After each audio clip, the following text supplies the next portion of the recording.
सम्माननीय सभामुख महोदय, समयका लागि धेरै धेरै धन्यवाद। सबभन्दा पहिला यो सदनमा धेरै जसो उठिरहने र नयाँ दल नयाँ सांसदहरूप्रति लक्षित हुने स्टन्ट भन्ने विषयलाई लिएर आफ्नो कुराहरू अगाडि राख्न चाहन्छु। जसलाई यहाँहरू स्टन्ट भनिरहनु भएको छ, त्यो स्टन्ट नभएर सुशासनको एजेन्डाबाट विषयान्तर गर्न खोजिएको हो भन्ने कुरा म स्पष्ट पार्न चाहन्छु। स्टन्टको पर्याय आँट हो, साहस हो, विधि हो र न्याय हो। त्यसकारणले जसलाई तपाईहरुले स्टन्ट भनिरहनु भएको छ, हामी त्यसलाई आँट भन्छौं, विधि भन्छौं, न्याय भन्छौं, साहस भन्छौं। र जति सक्नुहुन्छ त्यति स्टन्ट यहाँहरूले पनि गरेर देखाइदिनु भयो भने आज यहाँ व्यक्त भएका प्रतिबद्धताहरूबाट हामी अगाडि बढ्न सक्थ्यौं। सम्माननीय प्रधानमन्त्रीज्यूसँग सँगै काम गर्ने रहर भएर दुई नेताहरू बीच अघिल्लो समीकरणमा कहीँ न कहीँ कतै न कतै योगदान दिने अवसर मैले पनि प्राप्त गरेको थिएँ। म त्यसका आधारमा केही कुरा यहाँ राख्न चाहन्छु। मलाई उहाँले सुशासनको विषयमा निर्ममतापूर्वक अगाडि बढ्नुहुन्छ भन्ने कुरामा विश्वास त थियो, तर मेरो विश्वास डगमगायो। सरकार फेरिएर होइन, हामीले सरकार छोड्नु परेर होइन, त्यो पीडा त कतै पनि होइन, कहीँ कतै अर्थ नलागोस्। जुन ढङ्गले सरकार बन्यो र जसरी यो विषय अगाडि बढ्यो त्यसलाई म अलिकति यहाँ व्याख्या मात्र गर्न चाहन्छु। विश्वासको मत दिन त पनि सकिन्थ्यो होला, तर जुन सङ्केत सुरुवातमा देखियो त्यो सङ्केतले हामीलाई झस्काएको छ। उहाँको राजनीतिक योगदान, उहाँको राजनीतिक त्याग, उहाँको राजनीतिक बलिदानप्रति हामीले कहीँ कतै कन्जुस्याइ नगरिकन सम्मान गरेका छौँ, सम्मान छ। म यो सम्मानित सदनमा यो कुरा स्पष्ट पार्न चाहन्छु। तर सरकार सुरु हुने बित्तिकै हामीले अनुसन्धान गरिरहेको विषय, कोही हाजिरी जमानामा छुट्नु भएको मान्छे बालकोटमा गीत गाउँदै हुनुहुन्थ्यो, बाँसबारी छाला जुत्ताको विषयको अनुसन्धान चलिरहँदै गीतको आवाज आयो बालकोटबाट, त्यहाँ हामीलाई शङ्काको विषय बन्यो। त्यसपछि मन्त्री परिषद बन्यो। जहाँ जहाँ हामीले विषय उठायौँ त्यहाँ त्यहाँ पुरस्कार देखियो। नक्कली भुटानी शरणार्थीको विषयमा पुनः अनुसन्धान सुरु भयो। मन्त्रीमण्डलमा को गयो, संसद र देशलाई राम्रोसँग थाहा छ। अनि प्रश्न उठ्यो, हामीले बाल मन्दिरको विषय उठायौँ, त्यहाँ पनि पुरस्कार। बाल मन्दिरको विषय उठिरहँदा मन्त्रीमण्डलमा कस्तो सदस्यहरू जानुभयो, त्यसले पनि हामीलाई झस्काउने वातावरण सृजना गर्यो। सभामुख महोदय, मैले स्पष्ट भन्नै पर्छ। त्यो मात्र होइन, स्काउटको विषय पनि हामीले उठायौँ, फेरि पनि मन्त्रीमण्डल हेऱ्यौँ। जहाँ जहाँ हामीले प्रश्न उठाएका छौँ त्यहाँ त्यहाँ पुरस्कार पाएपछि हामीले कसरी विश्वास गर्ने होला? त्यो विश्वासको वातावरण उहाँले फेरि आज यहाँ प्रतिबद्धता व्यक्त गरे अनुसारै गरिदिनु भयो भने हामीलाई केही पनि भन्नु छैन। हामीले पहिला पनि भनेका छौँ, हामी गुण र दोषका आधारमा प्रतिपक्ष भएर बस्छौँ। प्रतिपक्ष हुनुको अर्थ विरोधी हुनु होइन, राम्रो कामको समर्थन, खराब कामको विरोध। हाम्रो भूमिका यही नै रहन्छ। तर सरकारले जुन ढङ्गले जसरी गठन भयो, 7वटा बुँदा त थाहा भयो हामीलाई, कहीँ यो चौथो बुँदामा मात्र फोकस भएर बाँकी सबै बुँदाहरू त्यो चौथो बुँदालाई यसो फुलमाला लगाइदिने काम भएको त होइन, आशंका उब्जिएको छ। यो शङ्का दूर होस्। अन्य धेरै विषयहरू छन्, टेरामक्सका विषयदेखि लिएर एन्सेलका विषयहरू जति पनि छन्, ती त कहाँ होलान् कता होलान् थाहा छैन। तर म फेरि पनि यो सदनलाई स्पष्ट पार्न चाहन्छु कि हामीले बजेट पास भएको 2 महिनाभित्र यो देशका 25वटा काण्डहरूमा छानबिन सुरु गर्छौँ, उच्चस्तरीय न्यायिक आयोग बनाएर भनेका थियौँ। म सरकारलाई यो निर्णयको निरन्तरताको लागि अपिल गर्न चाहन्छु सम्मानित सदनमा उभिएर। सभामुख महोदय, हुन त नयाँ राजनीतिक दलका रूपमा हामीले धेरै कुरा खेप्नुपर्ने हुन्छ। एउटा कालखण्ड पार नगरिकन, एउटा चोट पीडा नसहिकन राजनीतिमा स्थापित हुन गाह्रो हुन्छ होला। तर प्रधानमन्त्रीज्यूले आज यहाँ व्यक्त गर्नुभएको निराशा, देश समाज यति निराश भएको देखेकै थिइनँ जुन भन्नुभयो, त्यो निराशाको कारक को रहेछ? प्रधानमन्त्रीज्यूले पढ्नुभएको स्क्रिप्ट मैले वा नयाँ दलका मान्छेले पढेको भए ठ्याक्कै मिल्थ्यो। स्क्रिप्ट त्यही, तर पढ्ने मान्छे फरक हुनु पर्थ्यो अनि मिल्थ्यो। 34 वर्षमा देश निराश भयो। यति निराश भएको मैले कहिल्यै देखेको थिएन। देशमा आर्थिक उन्नति पनि भएन, सुशासन पनि कायम भएन, मानिसहरू विदेश गए, उद्योग कल कारखाना बनेन, बाटोघाटो बनेन, कृषिमा पनि हामी तल पर्यौँ, आयात मात्र भयो, निर्यात केही गर्न सकेनौँ। 34 वर्षदेखि तपाईँहरू यहीँ हुनुहुन्छ, कसलाई सुनाउनु भएको यो हामीलाई? नयाँ भर्खरै आएका दल जसको संसदमा 1.5 वर्ष मात्र भएको छैन, सरकारमा हाम्रा मामलामा पहिलो पटक 1 महिना, अहिले 4 महिना, यो 5 महिनामा यो देशको हरिबिजोग हामीले बनाएको।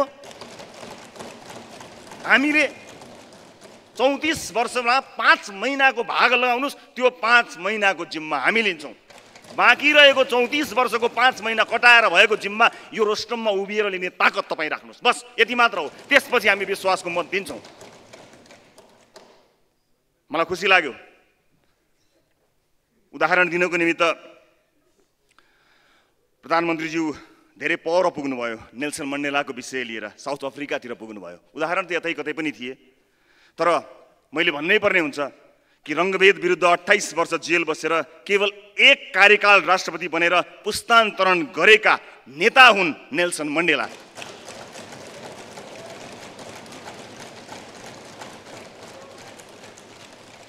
नेल्सन मण्डेलाको उचाइमा आधुनिक नेतृत्वमा कोही पुग्न सके जस्तो मलाई लाग्दैन र सजिलै कोही पुग्नेवाला पनि हुन् जस्तो मलाई लाग्दैन। त्यसैले यस विषयमा मलाई योभन्दा धेरै केही पनि भन्नु छैन। सामान्य सभामुख महोदय, एउटा कुरा म यहाँबाट भनेर नै बिदा हुनुपर्ने हुन्छ कि यो सदनलाई विरोधका नाममा र प्रतिपक्षमा उभिने विषयमा या कोही माथि कुनै आरोप प्रत्यारोप हुने विषयमा यस्तो थलो बनाइएको छ कि यहाँ हुने बहसहरू सुन्न पनि नसकिने किसिमका बहसहरू हुन थालेका छन्। यो गम्भीरताको विषय हो। मैले बचाउ गर्न खोजेको होइन। यहाँ कुरा आयो प्रतिनिधि सभाका उपसभामुख माननीय इन्दिरा राणा मगरको। यो सदन यति निर्मम भयो, यो सदन यति आरोप प्रत्यारोप र हिलो छाप्ने ठाउँ बन्यो कि आज सिङ्गो जीवन जेलमा परेका बाबुआमाको सन्तानलाई न्याय दिएर सयौं हजारौं बालबालिकाहरूलाई जीवन दिने इन्दिरा राणा मगरलाई एउटा विषय आउने बित्तिकै यो सदनमा, यो सम्मानित सदनमा मानव तस्करको आरोप लगाउने गरी निर्मम भयो। हामी विरोध गर्नुहोस्, विरोधको कुनै ठुलो कुरो छैन, विरोध गर्न पाइन्छ। तर कस्तो आरोप कसमाथि लगाएका छौँ एकपटक सोची त हेरौँ। प्रमाणित भएको छैन, विषय उठेको छ। सभामुख महोदय, म एउटा प्रसङ्ग सुनाउँछु। मसँग फोटो खिच्ने मान्छेले कयौं पटक मेरो नजिकको मान्छे हो यो भनेर त्यही फोटो देखाएर लाखौं खाएको कुरा चाहिँ मैले टेलिभिजनमा देखाएको छु। यहाँले पुरानो फाइल गरेर हेर्न सक्नुहुनेछ। यो समाजमा मन्त्रीलाई भेटाइदिन्छु, प्रधानमन्त्रीलाई भेटाइदिन्छु भनेर पैसा खाने बिचौलियाको बिगबिगी चलेको छ।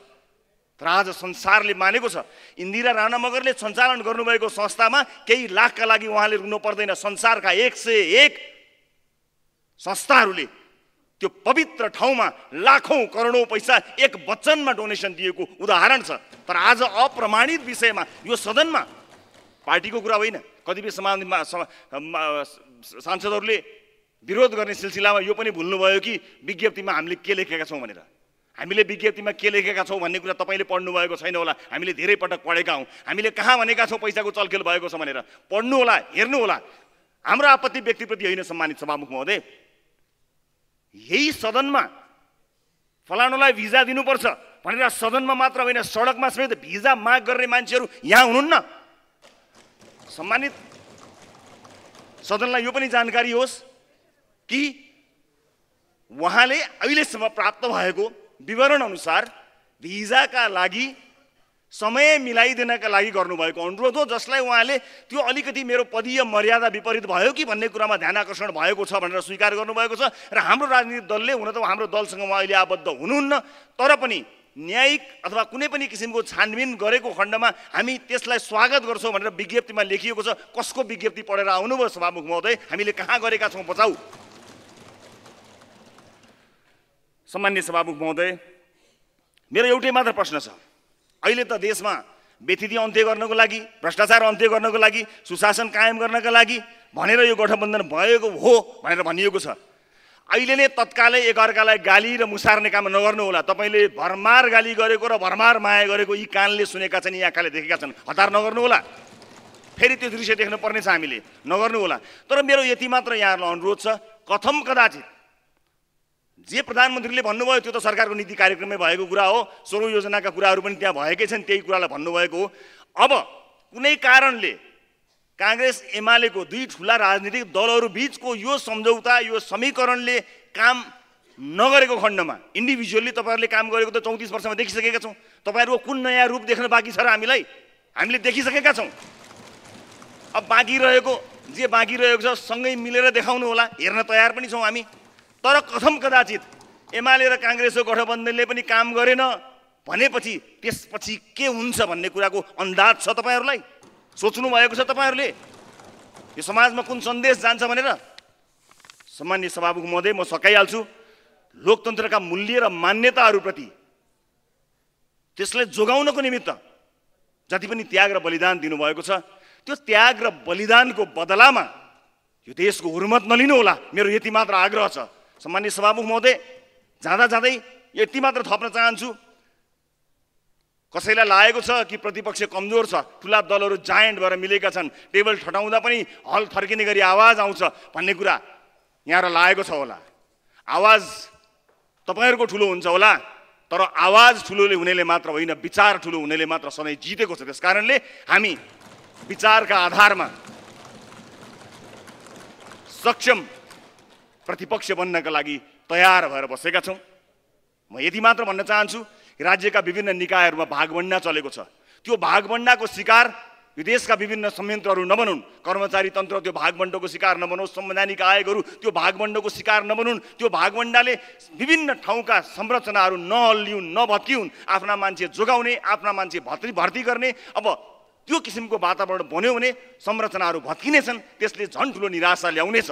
त्यसकारणले त्यसतर्फ सरकारलाई सचेत गराउँदै समयका लागि सभामुख महोदयलाई धेरै धेरै धन्यवाद दिँदै आफ्ना भनाइहरू यो टुङ्ग्याउँछु र हामीले, मेरो दलले प्रधानमन्त्रीज्यूको विश्वासको मतको विपक्षमा मत दिने कुरा पनि जाहेर गर्दै बिदा चाहन्छु। नमस्कार।